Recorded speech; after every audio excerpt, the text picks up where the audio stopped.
Hi folks, this is our first of many labs for Module 15 in Physical Science. You can see I have a coin taped to the bottom of a large bowl. It won't move when we pour in the water, so it's not tricking you that the coin just gets moved by the water. As you know, when you look into a pool of water, objects are deeper and further away than they actually appear to be, right? Because the light rays refract when they change from one medium to another. So when light rays change from water to air, they bend, and then the objects don't appear to be in the place where they actually are.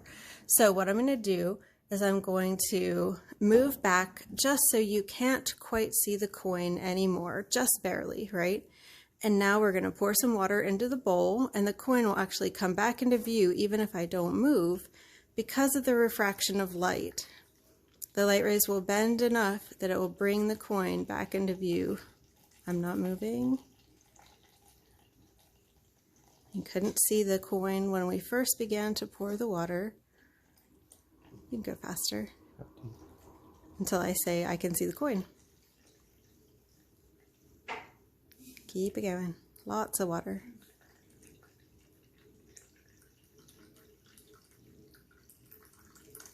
Oh, I'm starting to see the edge. You can almost see the whole coin now. Oh, we barely had enough water. So even though I haven't moved, the coin has come back into view because the light rays refract when they change medium. And now the rays are showing me something that is not visible without the water. Pretty cool, huh? Hi folks. So as you know, the visible spectrum of light is not the only kind of electromagnetic waves that exist. The full spectrum includes things like gamma, X-ray, infrared, ultraviolet, microwave, and radio. And so today you can see we have a chocolate bar in the microwave. Here's the information, and you can see this microwave is, where is that? 2,450 megahertz. This chocolate bar has a nice smooth surface, and we are going to use a chocolate bar and a microwave to try to calculate the speed of light, since microwave is a type of light. So we'll watch. Oh, we can see me. How fun. Is it going to start? All right, let's see if I can get it to start. Okay, there we go. So we should find two melted places that are half of a wavelength apart in the chocolate bar.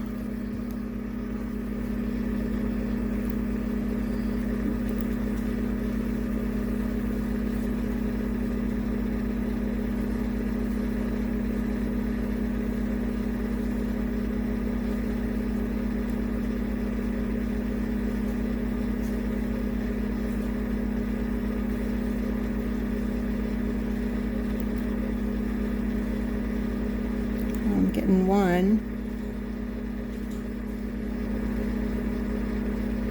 I'm not getting a second one. Oh, I am. Okay, it's getting a second one. It's harder to see the second one, but I think it's working. You can see the first one is really burning. The second one is not as obvious, but if I give it a second, I think we'll be able to see at least where it should be. All right.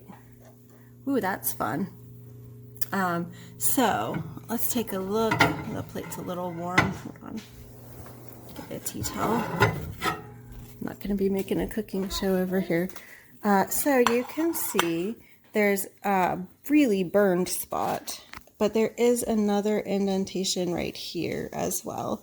And so we can get a ruler and measure the distance, and that'll be half this distance.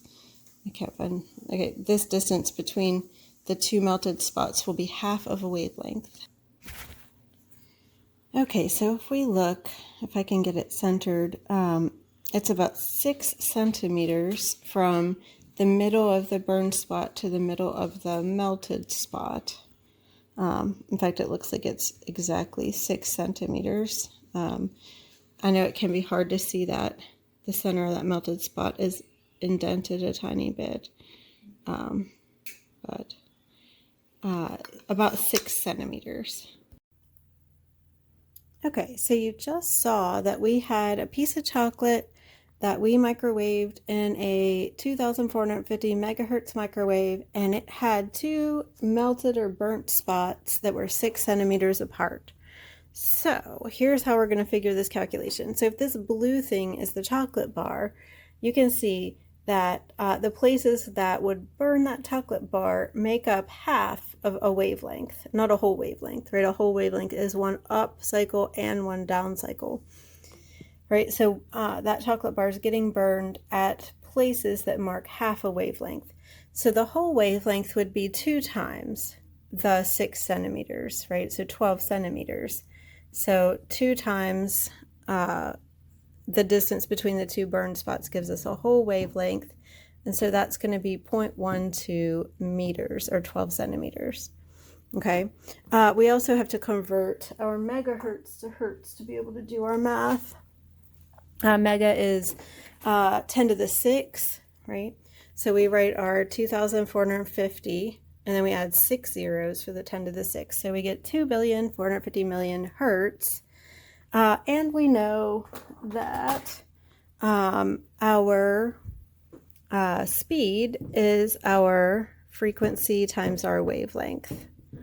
All right, so speed of light is frequency times wavelength in this situation. So all I have to do is multiply my frequency times my wavelength, and I hopefully will get the speed of light. So let's find out. All right, so I have 2, 4, 50, 1, 2, 3, 4, 5, 6 times 0.12, and I get, so the speed of light is 3 times 10 to the 8th. I get 2.94 times 10 to the 8th, and so that's awesome. That's really great.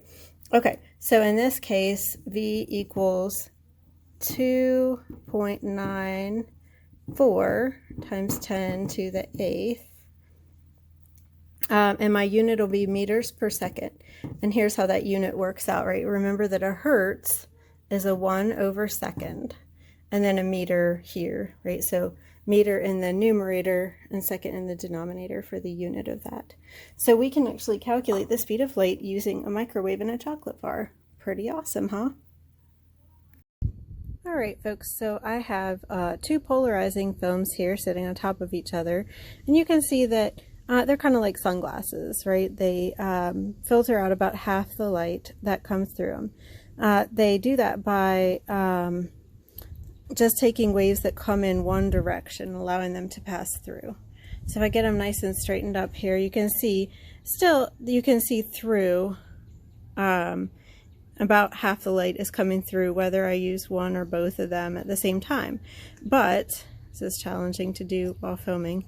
If I turn them 90 degrees to each other, they actually don't really let any light pass through at all, because one is filtering the light from one direction and one is filtering the light from the other direction. So if I kind of rotate them back, you can see more and more light will be allowed through. And if I rotate them this way, you can see they don't really allow light to pass through them. So I don't know how this will actually look on film, but I have some films that will diffuse the sunlight into the colors of the rainbow. Here, if I put them over the lens of my camera, I don't know what will happen if we look at the sun. Will we be able to see? I don't know. I can, like, if I look at the sun through, if I hold that up to my eye, oh wait, that's a polarizing filter. That's why it's not working. Got the wrong filter out of my pocket. Hold on. Here we go. All right, this one should allow us to see all the colors. Oh, I could see it there. Hold on. Could you see? Oh, my hair is in the way. Okay, let's try that again. All right, you can see the whole rainbow diffused there. If I take you indoors and show you later, notice you can see like red, orange, yellow, green, blue, purple, every single color through that. When you look at the sun, you can see the whole spectrum. When you use this indoors, the light bulbs don't give off a full spectrum, so you will not be able to see every single color like you can from the sun, which truly gives off white light with every single wavelength. Let me find my lens. So I have two lenses out here today. This is a diverging lens, or a concave lens. You can see it's thick on the edges, maybe you can, and thinner in the middle. And we drew that during lecture, right? And so when you look, can I get you to look through? When you look through a diverging lens, you can see the house looks much smaller than it actually is. Can we see the car? Right, images are smaller than they actually are. And then let me get out my convex lens. So this is a converging lens here. Thin at the edge, thick in the middle. Let's see, can we see any images through it? Sometimes it can be hard to get this one into focus. So I'm seeing an upside down tree in it right now. Light is refracted such that often images are upside down, and it focuses the light. I'll move around and, oh, there we go. I don't know what we're seeing right now. I see the sky and the trees, so it's upside down. With a converging lens, it will bring, let me find a nice dry leaf here. Let's see. I had one and the wind blew it away. Maybe this nice dry leaf. That one's not especially dry. I might want a better leaf. My nice dry leaf blew away. Okay, well, we can try this one. So a converging lens will focus the rays of the sun. Let's see if I can find a point where we're focusing. Here.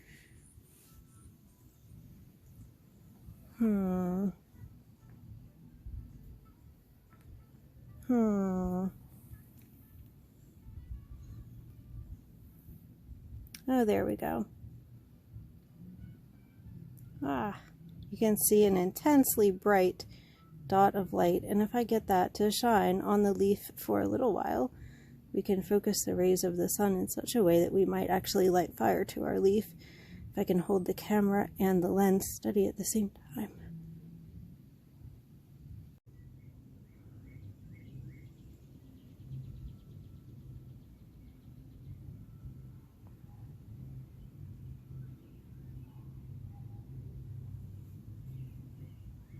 Yes, like that.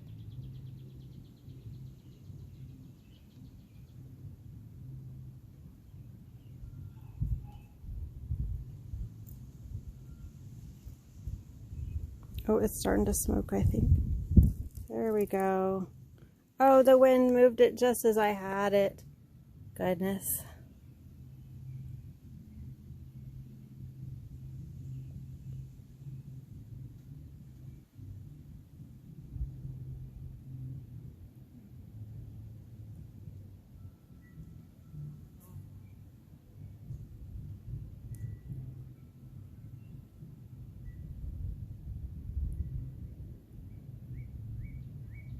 Well, I hope you can see that the leaf is smoking, and perhaps you can see that I have burned a little hole into the leaf as well.